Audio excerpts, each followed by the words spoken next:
France has been one of the most acclaimed nations in the history of film and second in global significance only to the United States. Unlike other countries whose significance may wax and wane over the decades, French cinema has been consistently relevant internationally from the beginnings of film to the present day. There are many reasons for this, including France's strong connection to the art world in general, as well as the protections provided to the film industry by the French government. France has the highest density of movie theaters in the world, and many directors from other countries have come there to work. There's also the very strong festival culture led by the iconic Cannes Film Festival, founded in 1946. France has earned an impressive 12 wins of the top prize at Cannes and 12 wins for the Best Foreign Language Academy Award. There have been many film movements that originated in France, but the most famous is the French New Wave, which started in the late 1950s and early 1960s. It's one of the most influential movements in cinematic history and permanently changed the way movies are made. This was especially true in terms of editing, but also cinematography, as it emphasized moving and often handheld cameras and tracking shots. The French New Wave grew out of a film magazine called Cahiers du Cinéma that was founded in 1951 by renowned theorist André Bazin, among others. The French New Wave was heavy on stylistic experimentation, and the filmmakers involved intended to move away from many of the traditional aspects of movies. More so than those from any previous era, these works were keenly aware of film history and highly referential. The biggest name to come out of the French New Wave is director Jean-Luc Godard. Many of his films are relatively accessible compared to others in the art house world, and you might as well start with his first feature, Breathless, from 1960. It's regarded as one of his most important works, and it's a good introduction to the director. Breathless is pretty straightforward, and it should be apparent to someone with even a minor knowledge of film history how influential the jump cut editing was. The editing style also makes it visually stimulating and perhaps easier to digest for a beginner than the long takes that many other art house directors utilize. After that, Band of Outsiders is also pretty accessible. Or if you're up for something more bizarre, Weekend is so weird that it should be at the very least interesting to watch even if you don't care for it. Second to Godard in fame is director Francois Truffaut. There's a very clear choice as to which of his films to watch first, and that's The 400 Blows, which earned Truffaut the Best Director Award at Cannes in 1959 and kick-started the French New Wave. Other important works from Truffaut include two from the early 60s, Shoot the Piano Player and Jules and Jim, as well as Day for Night, which won the Oscar for Best Foreign Film. Like many French New Wave directors, Truffaut was strongly critical of the state of the French film industry at the time. He was also instrumental in the development of auteur theory, which stated that the director should be the author of the film. Both Godard and Truffaut wrote for Cahiers du Cinéma, as well as other French New Wave directors, Claude Chabrol, Éric Rohmer, and Jacques Rivette. These directors were the ones most associated with the French New Wave, but there was also a group called the Left Bank that wasn't quite as famous or financially successful. They weren't big cinephiles compared to the Right Bank, and their films didn't make as many references to other movies. The most impactful film of the Left Bank was the black and white Hiroshima Mon Amour from 1959. It was the first feature from director Alain Resnais and helped start the French New Wave just as much as the 400 Blows. Hiroshima Mon Amour blurred the lines between documentary and narrative filmmaking with a disturbing opening sequence that features newsreel footage from the aftermath of the atomic bomb being dropped on Japan. It's a modernist film that's not nearly as intertextual as the films of the Right Bank. The editing is also experimental, as flashbacks aren't just shown as separate delineated scenes, but rather fragmented and intertwined with the present. It's often unclear when and where things are taking place. Resnais earlier made a documentary called Night and Fog, on which he worked with a young assistant director named Chris Marker. In 1962, Marker broke through on his own with a 28-minute science fiction short called La Jetée.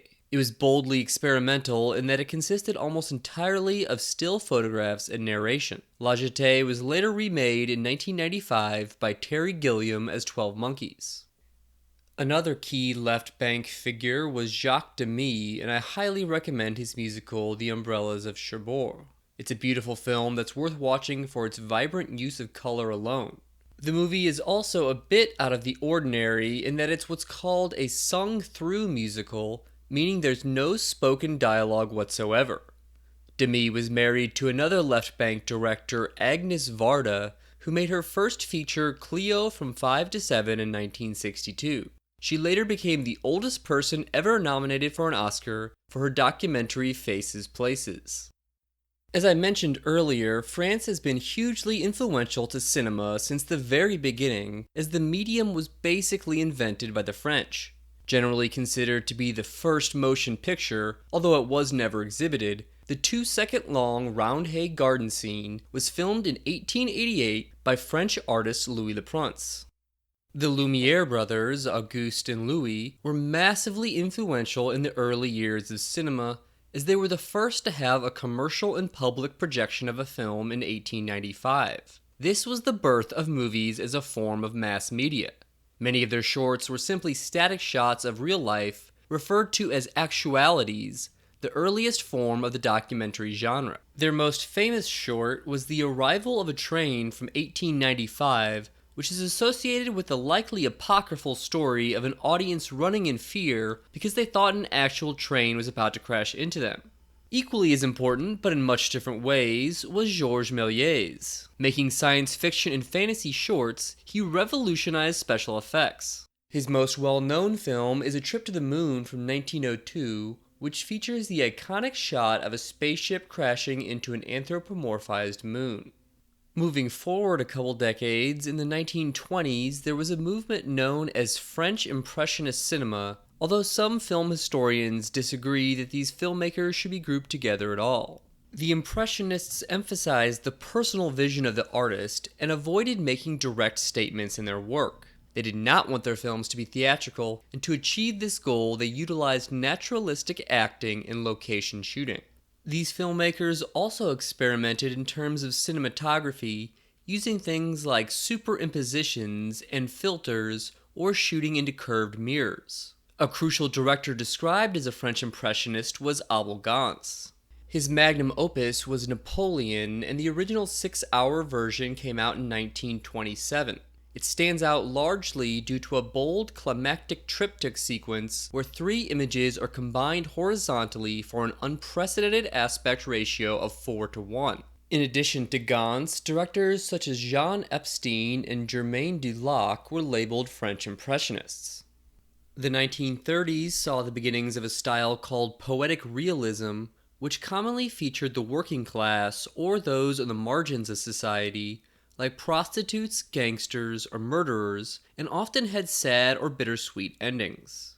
The biggest director of the poetic realism movement was clearly Jean Renoir. He was the son of the Impressionist painter Auguste Renoir and one of the most respected directors in history. Titans like Orson Welles have called him the greatest director of all, and Truffaut said he was practically infallible. A great place to start with Renoir is the 1937 film The Grand Illusion, which became the first foreign film to be nominated for Best Picture at the Oscars, and it's still one of only 11 to do so. It's about prisoners of war in World War I, and Renoir himself was a veteran of that conflict. The Grand Illusion depicts the futility of war and contains no battle scenes. Another absolute must-see is The Rules of the Game from 1939. At the time, it was disliked by audiences and critics, and led to Renoir being, as he himself put it, roundly attacked. A few months after it was released, France entered World War II, and then quickly banned the rules of the game. However, it was reconstructed, and this led to a massive reappraisal of the film. It premiered at the 1959 Venice Film Festival just as the French New Wave was beginning, and multiple directors from that movement lauded the restoration. The film has even been as high as number 2 of all time on the prestigious Sight and Sound Critics list. Unlike The Grand Illusion, The Rules of the Game is not explicitly about war, but it does examine class distinctions and contrast the aristocracy with those in the lower class. Other key poetic realist directors include Jean Vigo, Marcel Carné, and Julien Duvivier. The most controversial of these movements is one dubbed New French Extremity. The loosely connected movement began in the late 1990s and early 2000s and featured extremely explicit and disturbing violence and sexual content. New French Extremity was strongly influenced by the horror and exploitation genres.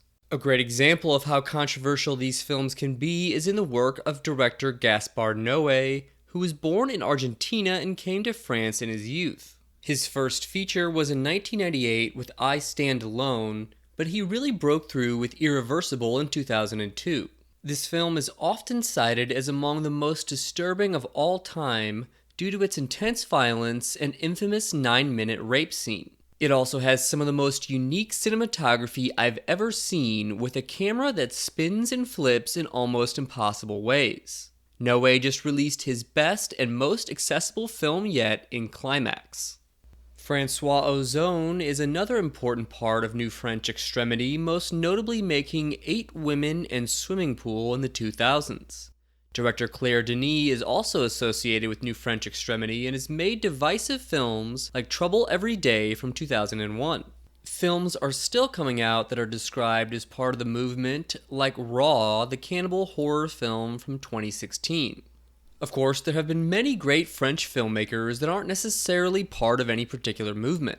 The most important of these might be Robert Bresson, who was a huge precursor to the French New Wave. A great place to start with him is Pickpocket from 1959, as that's often picked as his best.